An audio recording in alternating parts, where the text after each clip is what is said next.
నిన్న ఏమంటా మా బావ ఫోన్ కొనిపెట్టాడో గానీ, అది చూసుకుంటూ మురిసిపోవడమే సరిపోయింది ఇప్పటిదాకా. టైం చూస్తే 11 అయిపోయింది. అమ్మో! వంటేం చేయలేదని గుర్తొచ్చి, ఇక మా బావ వస్తే చివాట్లు తప్పవని, వెంటనే వంటగదిలోకెళ్ళి ఫ్రిడ్జ్ ఓపెన్ చేస్తే, ఒక 4 కాకరకాయలైతే కనిపించాయి. ముల్లగా ఉన్న ఆ కాకరకాయలని అందంగా ముక్కలు కోసేసి కూరైతే వండేశాను. స్మెల్ అయితే బానే ఉంది. కానీ దీని టేస్ట్ ఎట్లా ఉందో నాకైతే తెలీదు. ఎందుకంటే మనం కాకరకాయకి ఫుల్ యాంటీ.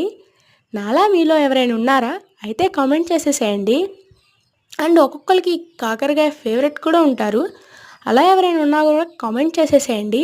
ఇక దీని టేస్ట్ విషయానికొస్తే మా బావ వచ్చి దీన్ని టేస్ట్ చేస్తే తప్ప దీని టేస్ట్ ఎలా ఉందో అయితే నాకు తెలీదు. ఈలోపు మీరు చూస్తూ వెళ్ళిపోకుండా లైక్ చేసి సబ్స్క్రైబ్ చేసుకోవచ్చు కదా. బాయ్.